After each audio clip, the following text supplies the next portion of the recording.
সরকার যতই বলুক না কেন, আওয়ামী লীগের কর্মসূচির বিরুদ্ধে সরকার নিরাপত্তা ব্যবস্থা জোরদার করেছে এবং 40-45 জন গ্রেপ্তার করেছে কোনো কোনো এলাকা থেকে। কিন্তু ঘটনা কিন্তু ঘটে চলেছে এবং সেটা রূপটা কিন্তু সহিংস।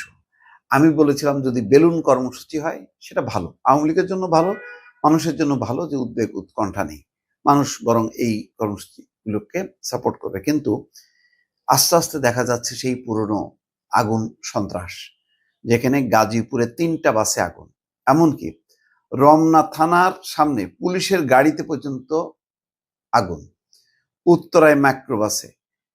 কিছুক্ষণ আগে 5 মিনিট আগের যে খবর দেখছি bdnews24.com, তাতে বলা হচ্ছে যে এবার মোহাম্মদপুর প্রিপারেটরি স্কুলে পেট্রোল বোমা, মোহাম্মদপুর প্রিপারেটরি স্কুলে পেট্রোল বোমা। তাহলে চিন্তা করছেন, সেই পেট্রোল বোমা, ককটেল এগুলি চলছেই ব্যাপকভাবে, বাড়ছে, আরো একদিন বাকি আছে সামনে।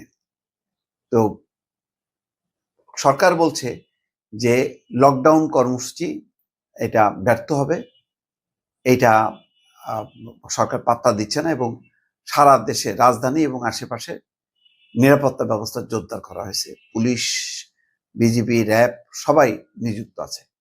ঘটনা তো চলতেছে প্রকাশ্যে না, অপ্রকাশ্যে এসে যখন নাকি বিভিন্ন ঘটনা ঘটাচ্ছে তখন তো এটা মারাত্মক আকার ধারণ করতেছে। এটা আপাতত আসলে ঠেকানো যাবে না, কারণ আওয়ামী লীগ তো বড় রাজনৈতিক দল, বিএনপি জামাতে কি ঠেকাতে পারছিল? মানে পারেনি। এই বিচ্ছিন্ন ঘটনাগুলো ঘটতে থাকবে, যেটা হবে সেটা হলো জনমনে আতঙ্ক ছড়াবে, আর এগুলো যদি নিয়ন্ত্রণে কার্যকর ব্যবস্থা না হয় তাহলে সরকারের উপর আস্থা হারায় ফেলবে, তাহলে পরিস্থিতির অবনতি ঘটবে। সরকারের উপর আস্থা নেই, অন্যদিকে এই ঘটনার মাত্রা বাড়তে থাকবে। এই অবস্থা কিন্তু এখন মানুষের মধ্যে, মানুষ বোঝার চেষ্টা করতেছে যে এখন পর্যন্ত যে উদ্বেগ উৎকণ্ঠা তার বিপরীতে সরকার নিরাপত্তা ব্যবস্থা জোরদার করতে পারে কিনা, কিন্তু এখনো কিন্তু সেই জায়গায় পৌঁছাতে পারেনি আইন শৃঙ্খলা বাহিনী। অন্যদিকে আওয়ামী লীগ নিয়ন্ত্রণের বদলে যদি হিসাব করেন, আস্তে আস্তে কিন্তু মাত্রা বাড়ছে এবং শুধু এটা রাজধানী ঢাকা না, ঢাকার বাইরেও বিভিন্ন জায়গায় ঘটনা ঘটছে। সব ঘটনাগুলো আবার গণমাধ্যমে আসছে তেমনও না, নিয়ন্ত্রিতভাবে যতটুকু আসছে তাতেই দেখা যাচ্ছে যে পরিস্থিতি কিন্তু যথেষ্ট বেসামাল, যেটার বিরুদ্ধে পুলিশ খুব একটা কার্যকর ব্যবস্থা গ্রহণ করতে পারেনি।